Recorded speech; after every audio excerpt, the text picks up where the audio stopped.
Hello everybody, welcome to my first YouTube video. Let me start off by saying why I'm starting to do YouTube videos.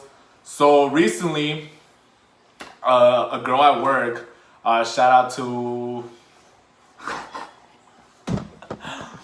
yo, I want to say it was Vina or Indy. One of them told me you really need to drop a YouTube channel. And you know, for the first time ever, I decided to listen to what somebody had to tell me, because if y'all know me, y'all know I don't take advice from people, because I'm very stubborn. I don't take advice from people. But you know, I said, you know what, I might just drop a YouTube channel, and we are here today. Because yeah, just don't listen to people's advice. And y'all would know that if y'all know me, and personally, know that I have fucked up relationships in the past. So yeah, I never took advice. But let me start off by introducing myself. My name is Giovanni LaCarriere. I am 20 years old. I was born and raised Phoenix, Arizona. I moved to Las Vegas, Nevada, I would say when I was only 16 years old. It was a tremendous life-changing experience for me. My parents thought that our life would have been better here, so hey, I didn't really have a choice. You know, I had to go with the flow. So next thing you know, I'm living in Vegas, and it's been about 4 years, 5 years. I don't fucking know. I don't do math like that. What? Well, that's my bad. I'm just nervous right now talking to the camera. So if y'all are watching this and be like, yo, nigga, you stupid, because it's like y'all doing the math and like, what the fuck? How can you get that wrong? Bro, I'm nervous. I'm nervous talking to the camera right now. My mom's in the back, like, watching me, and she doesn't speak well English, so she's probably looking at me like, what the fuck is this dude doing? You know, I have crazy sons. Well, I'm 20 years old. I currently live in Las Vegas, Nevada. I'm currently employed at Starbucks, but I'm a college student. I'm trying to progress. I'm trying to do better in life. And honestly, I was thinking what I wanted my first YouTube channel to be, and then it hit me. It hit me.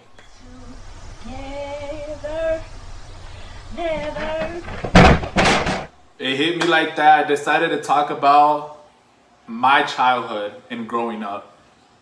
Yo, for those of you guys that don't know me, since I was in elementary school, middle school, up to probably high school freshman year, I did not look how I look right now. And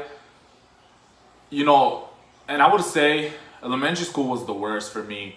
I was bullied a lot because of my appearance. I wasn't, a little elementary school student. I was the big elementary school. You know, you would see me and you would be like, damn, that's a big fifth grader. Like, it was bad.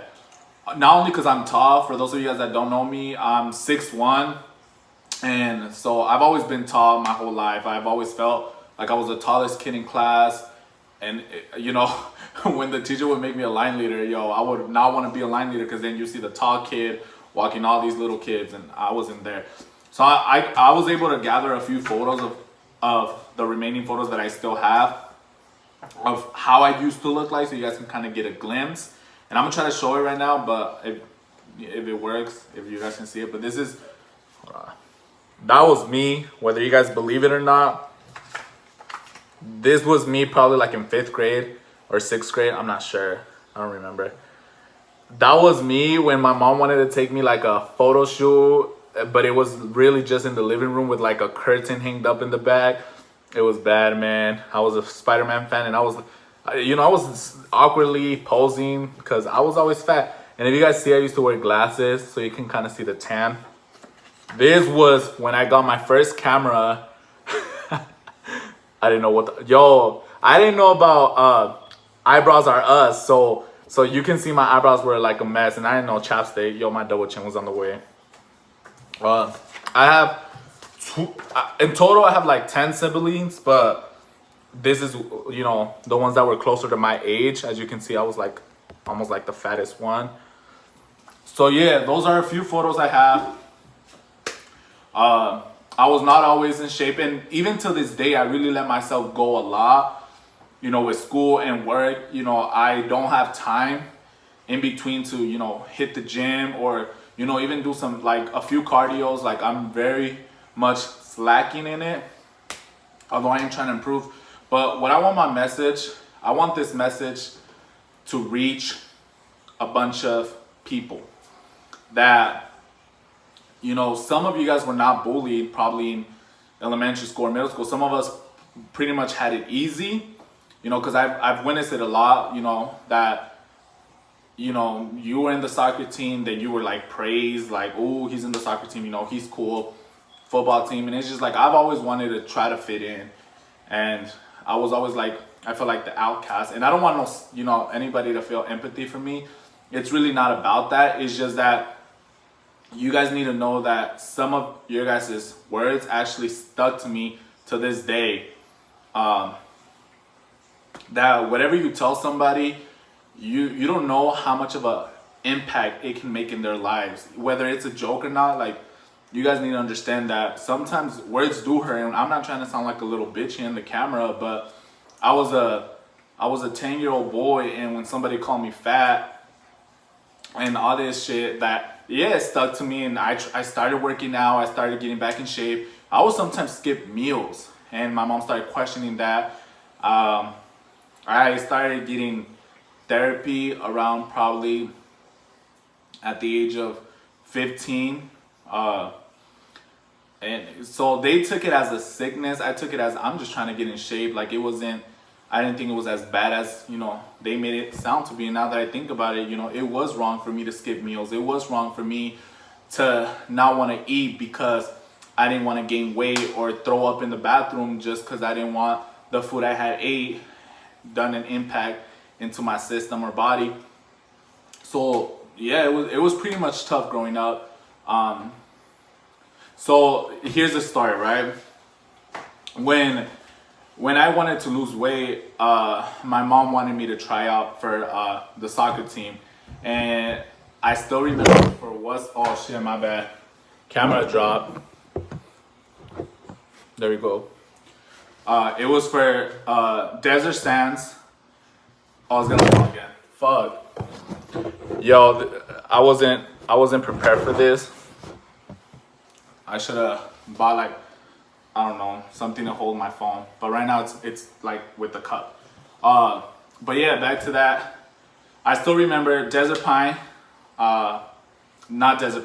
Sands Middle School. I had tryout for the soccer team. And around that time, I think I looked like this. This is how I looked. I was fat. I went to the tryouts. I don't remember the coach name. But when I got there, he asked me where was I lost. And I said, no, I'm here to do the tryouts. And it was honestly, for me, it was a stupid question, because you see me with like a bag, like one of those gym bags, and you see me carrying like soccer shoes in my hand. You would think, this kid is gonna try out for the soccer team. And he was a soccer coach. And I was like, no, I'm here to try out for the soccer team. Yo, when I said this dude laughed, I mean it. This dude started cracking up. Like, I was not just standing right in front of him. And I could have swore after that day, I lost every emotion in my body. It honestly made me feel so insecure that I started, I had a heavy heart. I had a hard heart, because I started saying, you know what? Fuck this shit. Fuck your soccer team. I'm going to get into shape without nobody's help. So whenever people would try to advise me on this, I would not listen to them, because I was like, I'm going to do my thing, because at the end of the day, you're probably laughing at me inside your head. So this teacher, he laughed at me, looked at the other coach, and said, yo, this kid is trying out for the soccer team. You would think that coach will laugh as well. Nope. She pulled me to the side. Before she pulled me off, she told that coach what's so funny about it, and had a serious look that coach just went, it went from ha ha ha ha to pure silence. He knew he fucked up. He knew what he's done, what he did was not right. She took me outside, said, don't let this get to your head. She was the sweetest PE teacher I've honestly ever met. And I still remember her name, Miss Sylvia. You were honestly amazing. She said, you're gonna go to this tryout and you're gonna give it your all. Because I see potential in you and I see how bad you really want this. Because she would see me in recess, I would like kick the ball, or I would start playing like with the kids there, but you know, I didn't think, it was just like me and my friends. So it was like, I didn't think no one would really notice me. But, and I'm not saying I'm a good soccer player, but she credited that. And she said, and you're gonna show him that you could play soccer. And as much as I wanted to prove this coach wrong, and I'm talking about the asshole, I'm not talking about her, because I was just thankful she spoke to me. But as for him, I didn't give a fuck. It made me not want, because I would not want to be coached by somebody with that type of mindset, and I felt humiliated by him. So I ended up not trying out either way. I said thank you. After that, I begged my mom to open me a gym membership. We would go almost every day. I got back into shape, and yeah, it was so many things that had happened in middle school that made me want to change myself for high school.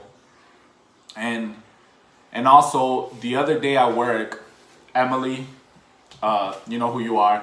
The other day at work, this new employee, she's not so new no more. She's been there for almost like 3 months now. I hadn't had work with her. I didn't even know her because we have different like shift schedules until I was open my ability. Then I was able to work with her. She told me, why do you talk to me? Because I started making conversation with her while I started making drinks, and I would talk to her and we started laughing and everything. And one time they had sent her to take out the trash, and it was a bunch of trash. And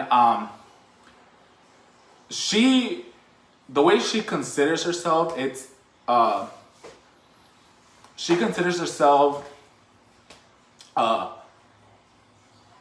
not like average girls. And I think that's really sad, because when I see her like any other girl, you know, regardless of your weight, your color, you know, I see you as any other female. And I fully respect you, Emily. But you told me something that really stuck to me. And to this day, I still think about it and be like, damn, like society really hasn't improved. And the fact that you're probably, you know, 20 years old, and to this day, you still have like the high school mentality that I wouldn't talk to you because of your certain image. And that is wrong. But what she told me, she said, when we were taking out the trash, she said, Giovanni, I have a question for you. When somebody tells me that, I already start to panic. I'm like, fuck, what is she gonna ask, you know? And I was like, what's up? And she said, why do you talk to me? Why are you so nice to me? And I said, well, what do you mean? I was like, you know, not only are you my coworker, you know, I consider you a friend. And she said, but why? Like, look at me and look at you. And I said, what's the difference? You're a female, I'm a male. Like, what, guys cannot have female friends? She was like, no, I'm not talking about, you know, gender. I'm talking about appearance. Giovanni, you are a handsome man. And you're talking to a girl like me, you're nice to a girl like me? Dude, when I say I almost broke down in front of her, I mean it. But I wasn't gonna show her, you know, that emotion, because I didn't want her to think that it was that big of a deal what she had said. But I told her, I see no difference. Emily, you're a beautiful girl. And we spoke a little bit, and I told her that at some point I did feel rejected, but I told her that it is 2019. It's we, and as in we, I can't speak for others, but me, I don't see looks, I don't see weight, I don't see gender, I don't see nationality. Like, I see you as a human, and that's all I'm gonna see you as. So I told her, I was like, I see no difference. She just said that it was amazing that she had met someone like me, but it should not be a rare thing to meet someone like me where I don't label you a certain thing and make me not want to speak to you. We should all be open-minded that we're all humans and we all come in different shapes, sizes, color. So I just want to say, we really, if you're at work and you always see that outcast coworker, try to get to know them, try to talk to them, open up, and just be open-minded that we don't all come from the same, situations. So yeah, you guys, just be kind to one another, just like Ellen says.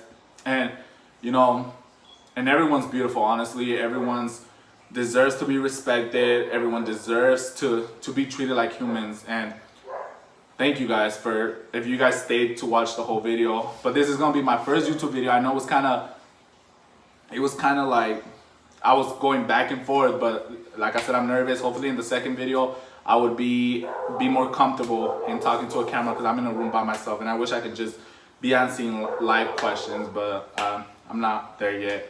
But yeah, just know everything matters, and you guys are all beautiful. Thank you guys.